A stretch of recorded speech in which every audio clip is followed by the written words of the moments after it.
शिवपुरी नाम के एक गांव में रजत नाम का एक गरीब लड़का अपनी बूढ़ी माँ और 18 साल की बहन के साथ रहता था। रजत की माँ अक्सर बीमार रहती थी, लेकिन रजत के पास इतने पैसे नहीं थे कि वो उसका इलाज किसी अच्छे घर में करवा सके।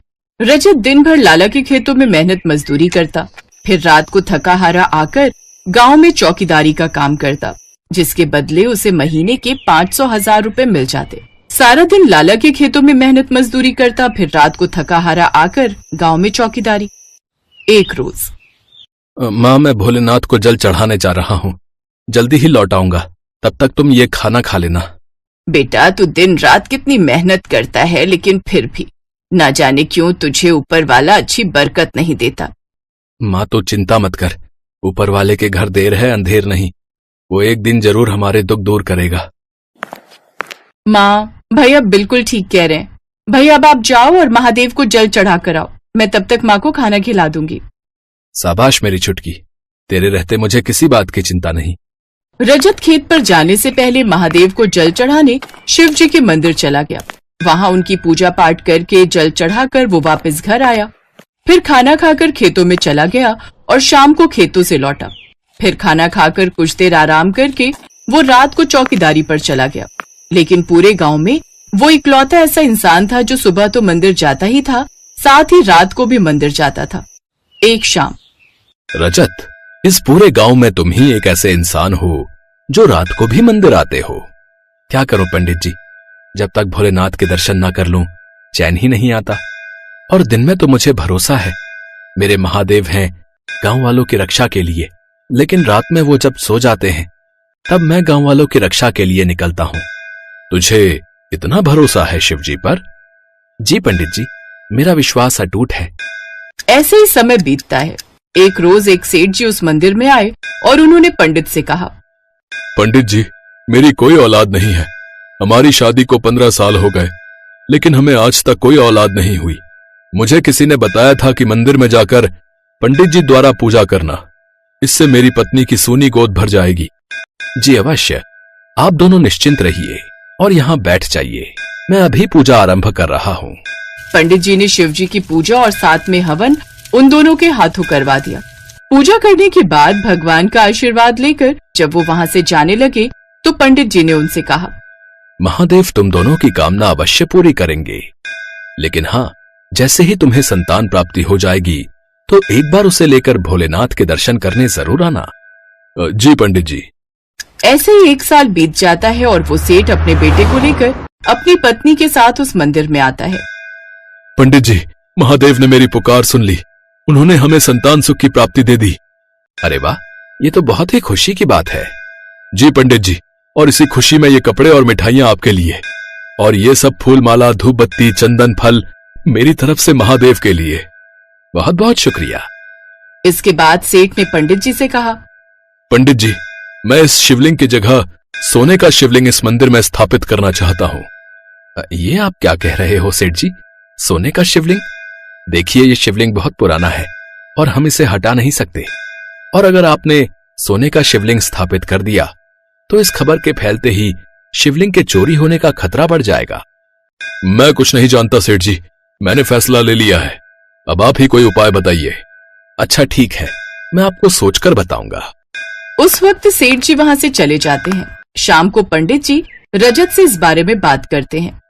अरे आप परेशान क्यों हो रहे हैं पंडित जी, भोलेनाथ पूरे संसार की रक्षा करते हैं, तो क्या अपने सोने के शिवलिंग की रक्षा नहीं कर पाएंगे? और हाँ, रही बात इस शिवलिंग की, तो आप सेठ जी से कहिए कि इस शिवलिंग पर ही सोना चढ़वा दें, इससे सेठ जी और आपकी दोनों की बात रह जाएगी। बात में तुम्हारी दम है रजत, लेकिन चोरों को यह थोड़ी ना पता होगा कि इसके नीचे सोने का शिवलिंग ऊपर से है और नीचे पत्थर का। आप चिंता मत कीजिए, महादेव है ना, वो सब संभाल लेंगे। पंडित जी ने सेठ जी से बात की और उस शिवलिंग पर सोना चढ़वा दिया। फिर पंडित ने रजत को बुलाकर कहा, देखो रजत, तुम्हारे कहने पर मैंने इसमें सोना तो चढ़वा दिया, लेकिन अब रात में इसकी रखवाली करना तुम्हारे ऊपर है। जी पंडित जी, वैसे भी मेरे रहते पूरे गांव में चोरी नहीं हो सकती, और इस मंदिर की तो आप विशेषकर चिंता छोड़ ही दीजिए। ऐसे ही समय बीता। अब उस मंदिर में रखे सोने की शिवलिंग की चर्चा दूर दूर तक होने लगी। एक रोज जब रात को रजत चौकीदारी पर निकला हुआ था, तभी उसे मंदिर के अंदर से कुछ आवाज आई। अरे, इतनी रात को मंदिर से ये आवाज कहां से आ रही है? रजत ने ध्यान से देखा तो मंदिर का दरवाजा भी खुला हुआ था। उसने दरवाजे से झांक कर देखा तो अंदर एक आदमी कंबल ओढ़े खड़ा था और वो लगातार शिवलिंग पर वार करके उसे तोड़ रहा था। ये देख रजत को गुस्सा आ गया और वो जोर से चिल्लाया, ए, शिवलिंग क्यों तोड़ा? तुमने मेरे महादेव का प्रतीक तोड़ा, लेकिन क्यों? तुम हो कौन और यहाँ इस वक्त क्या कर रहे हो और अंदर कैसे आए? कहीं तुम कोई चोर तो नहीं? मैं कोई चोर नहीं हूं, बल्कि मैं तो इस पर से ये सोना हटाना चाहता हूं। इस सोने को तुम ले जाओ। मैं ले जाऊं, लेकिन क्यों? क्योंकि इस शिवलिंग पर यह सोना तुम्हारे कारण ही लगा है, इसलिए इसे तुम ले जाओ। मैं कुछ समझा नहीं, और आप हैं कौन? रजत, प्रतिदिन मेरी पूजा करने मंदिर आते हो, लेकिन फिर भी मुझे पहचान नहीं पाए। इतना कहते ही एक तेज चमत्कार रोशनी हुई और शिव जी वहां प्रकट हो गए। ये देख रजत की आंखों में आंसू आ गए। मुझे क्षमा करना प्रभु, जो मैं आपको पहचान नहीं पाया। आज मेरा जीवन सफल हो गया प्रभु, लेकिन मैं समझ नहीं पाया कि आप ये सोने की परत हटाना क्यों चाहते हैं। क्योंकि मेरे भक्त जो कुछ भी प्रेम भाव से मेरे ऊपर अर्पण करते हैं, वो सब तो इस सोने की परत पर ही रह जाता है। मुझ तक तो कुछ पहुंच ही नहीं पाता, और न ही मेरे भक्त ठीक से मेरे दर्शन कर पा रहे हैं। मुझे क्षमा कर दीजिए प्रभु, मैं समझ ही नहीं पाया कि आप तक जल पहुंच ही नहीं पा रहा। इसके बाद रजत अपने हाथों से उस सोने की परत को हटा देता है। अब मुझे ठंडक का एहसास हुआ। अब तुम ये सोना अपने पास रखो और अपनी माँ का इलाज करवाओ। ये कहकर महादेव अंतर ध्यान हो जाते हैं और अगले दिन सुबह जब पंडित जी आते हैं तो रजत उन्हें सारी बात बताता है। फिर वो सेठ जी को भी बुला लेते हैं और सब बता देते हैं। मुझे क्षमा करना प्रभु, मुझसे बहुत बड़ी भूल हो गई जो मैंने आपकी पूजा में बाधा डाली। और रजत, ये सोना तुम्हारा है, महादेव ने तुम्हें यह आशीर्वाद के रूप में दिया है। रजत वो सोना पाकर बहुत खुश हुआ। अब उसके सारे कष्ट जो दूर हो गए थे। उसने अपनी माँ का इलाज अच्छी जगह करवाया जो अब पूरी तरह से ठीक हो गई। अब वो अपने परिवार के साथ खुशी खुशी रहने लगा।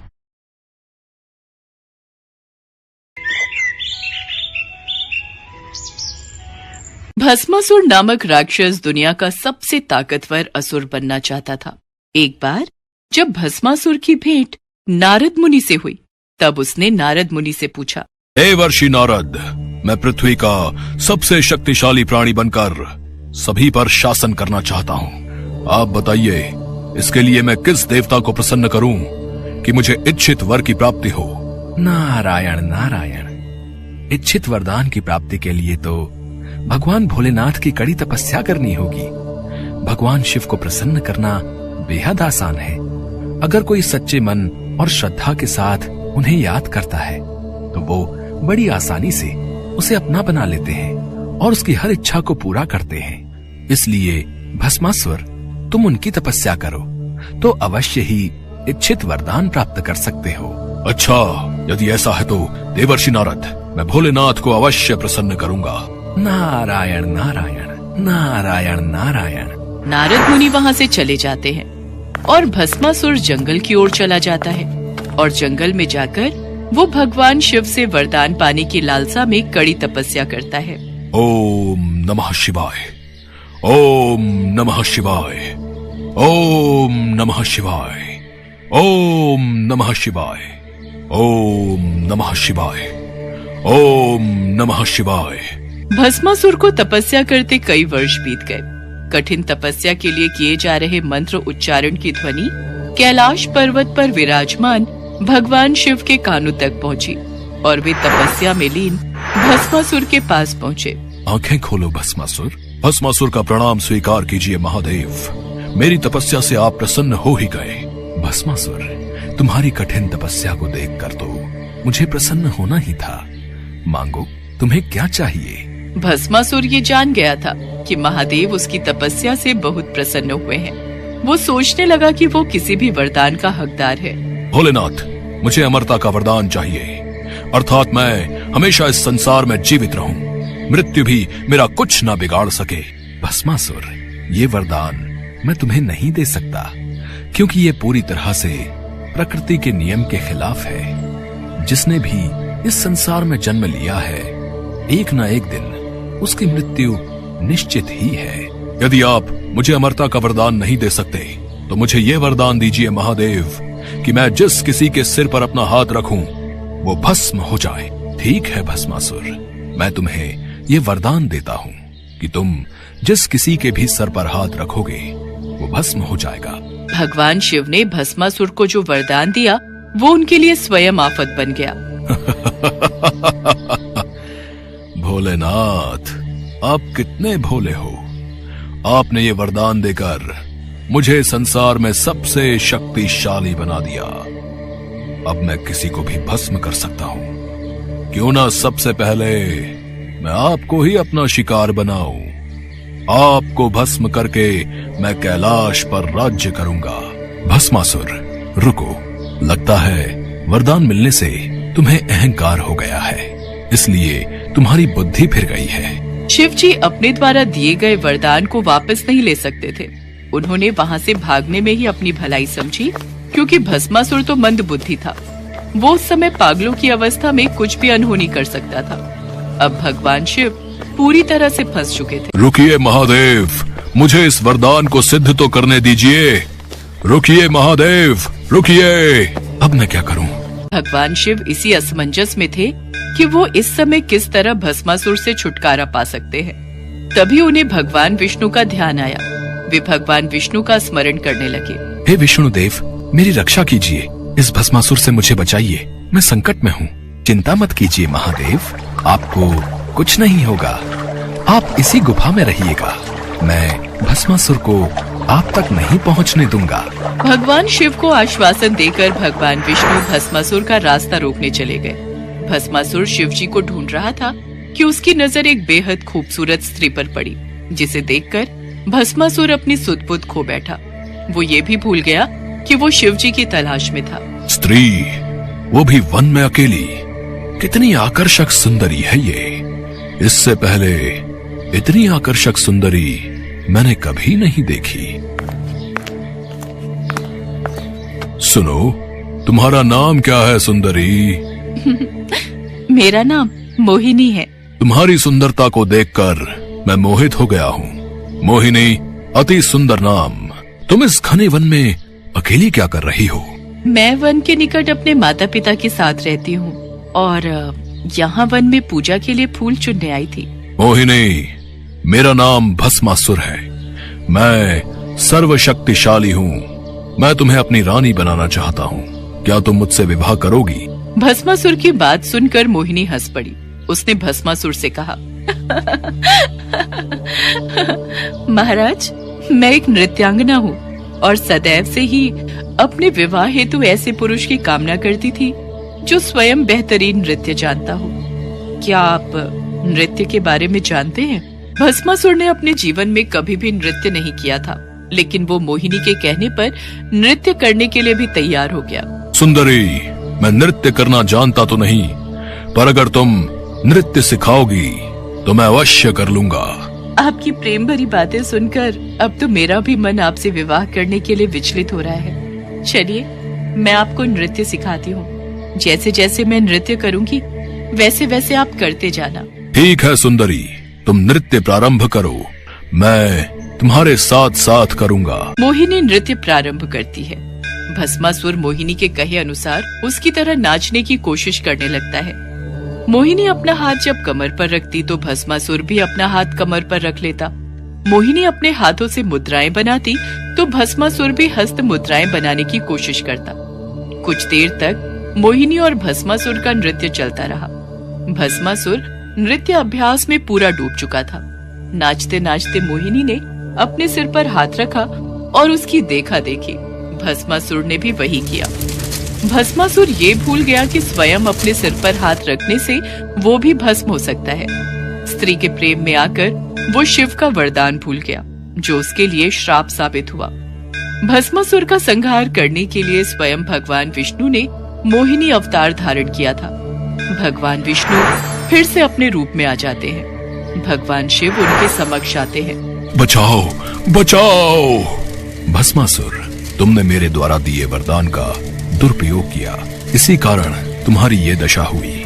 महादेव, आपका दिया वरदान सत्कर्म करने वाले लोगों के लिए तो फलदायी होता है, पर वरदान का दुरुपयोग करने वाले पापियों के लिए कभी फलदायी नहीं होता। आप भोला भंडारी हो भोलेनाथ, इसलिए आपके भोलेपन का फायदा जब भस्मासुर जैसे पापी और दुराचारी राक्षस उठाने लगे तो उनको ऐसा ही दंड भुगतना पड़ता है। भस्मासुर को उसके पाप का दंड मिल गया, जिसके पश्चात भगवान शिव और भगवान विष्णु वहां से अंतर ध्यान हो गए।